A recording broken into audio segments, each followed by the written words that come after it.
નમસ્કાર મિત્રો, સ્વાગત છે તમારું આપ સૌની શેરી ચેનલ એને ગુજરાતી યુટ્યુબ ચેનલમાં હું નિકુંજ પરમાર આપ સૌનું તહેદિલ સ્વાગત કરું છું। તો મિત્રો, આજના વિડીયોમાં વાત કરવાના છે સરકારી કર્મચારીઓ માટે આનંદના સમાચાર કહી શકાય। તમે જાણો છો તેમ મિત્રો, ઘણા લાંબા સમય સુધી રાહ જોઈ રહ્યા હતા સરકારી કર્મચારી અને પેન્શન ધારકો ડીઆરના જે ડીઆર 18 મહિનાનું જે બાકી રહેલું એરિયસ। તમે જાણો છો તેમ મિત્રો, કોરોના સમયગાળા દરમિયાન સરકાર દ્વારા એક મહત્વપૂર્ણ નિર્ણય લેવામાં આવ્યો હતો। એ નિર્ણય મિત્રો હતો કે 18 મહિનાનું કોરોના સમયગાળા દરમિયાન જે રોકી દેવામાં આવ્યું હતું ને હાલમાં મિત્રો ઘણા લાંબા સમય સુધી પેન્શન ધારકો સરકારી કર્મચારી તેમાં 18 મહિનાનો ડીઆર લેવા માટે માંગ ઉઠી રહી છે અને આંદોલન પણ કરી રહ્યા છે। તો મિત્રો, તેવામાં એક સારી માહિતી પ્રાપ્ત થઈ છે। તે માહિતી શું છે તેના વિશે સંપૂર્ણ ચર્ચા કરીશું। તે પહેલાં આપણે આ ચેનલ એટલે કે એને ગુજરાતી યુટ્યુબ ચેનલને સબસ્ક્રાઈબ કરી લેજો। તમને આ ચેનલ પર સરકારી કર્મચારી હોય, નિવૃત્ત કર્મચારી, પેન્શન ધારક બાબતે હરેક અપડેટ મળતી રહેશે, તો આપણે આ ચેનલને સબસ્ક્રાઈબ કરી લેજો। તો ચાલો પેન્શન ધારક મિત્રો વધારે સમય ન બગાડતા આજના વિડીયોની શરૂઆત કરું છું। સૌપ્રથમ મિત્રો, જે કે સરકારે શરૂ કરી દીધું છે 18 મહિનાનું ડીએરિયસ અને નવેમ્બર 2024માં તમારા ખાતામાં મોટી રકમ આવશે।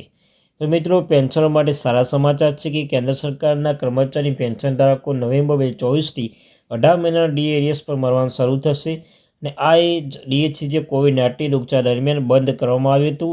સરકાર હવે તે આપવાનો નિર્ણય કર્યો છે, જેનાથી લાખો કર્મચારીઓ અને પેન્શનને મોટી રાહત મળશે ને આ ડીએરિયસ 2024 સાથે કર્મચારીઓના પગારમાં નોંધપાત્ર વધારો થયો છે।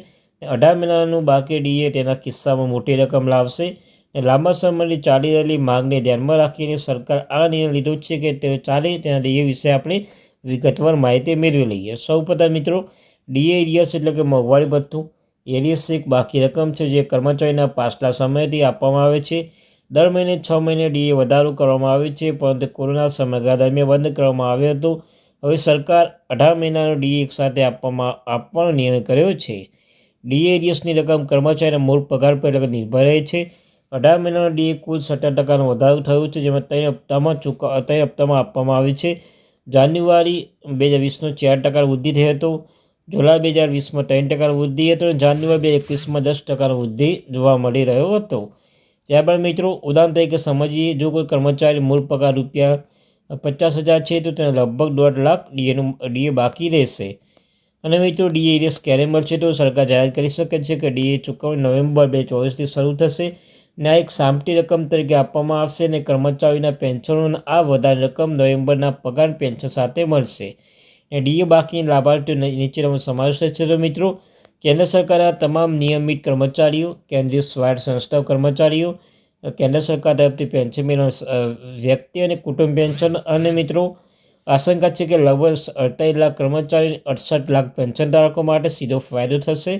અને ડીએ બાકી નાણાકીય પરિણામો છે। ડીએમાં 2024થી ચૂકવણી સરકાર પર આશરે રૂપિયા 34,000 કરોડનું થોડું નાણાકીય બોજ પડશે અને જો કે આનાથી કર્મચારીઓને ખરીદ શક્તિ વધારો થશે અને અર્થતંત્ર વેગ મેળવવાની અપેક્ષા જોવા મળી રહી છે। ડીએરિયસનું મહત્વ: ડીએ લેવાની ચૂકવણી ઘણી વખત મહત્વપૂર્ણ છે। કર્મચારીઓને નાણાકીય સહાય મળશે, મોંઘવારી સાથે વ્યવહાર કરવામાં મદદ કરશે, તહેવારોની સિઝનમાં ખર્ચ કરવાની ક્ષમતા વધશે અને અર્થતંત્ર મોંઘમાં વધારો થવાનો ભય છે।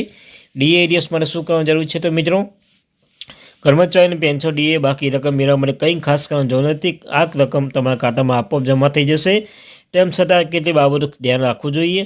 કોઈ પણ અપડેટ માટે તમારા વિભાગનો સંપર્ક રહો। ડીએરિયસ ટેક્સ કે ડીએ બાકી રકમ પર આવકે લાગુ થશે। આ રકમ કર્મચારી કુલ આવકમાં ઉમેરવામાં આવશે અને તે મુજબ ટેક્સ ભરવાનો રહેશે। આ કર્મચારી ટેક્સ પ્લાનિંગ માટે નિષ્ણાતની સલાહ લેવાની સલાહ આપવામાં આવશે। તો મિત્રો, આ તે પૂર્ણ મહત્વની update. Thank you very much.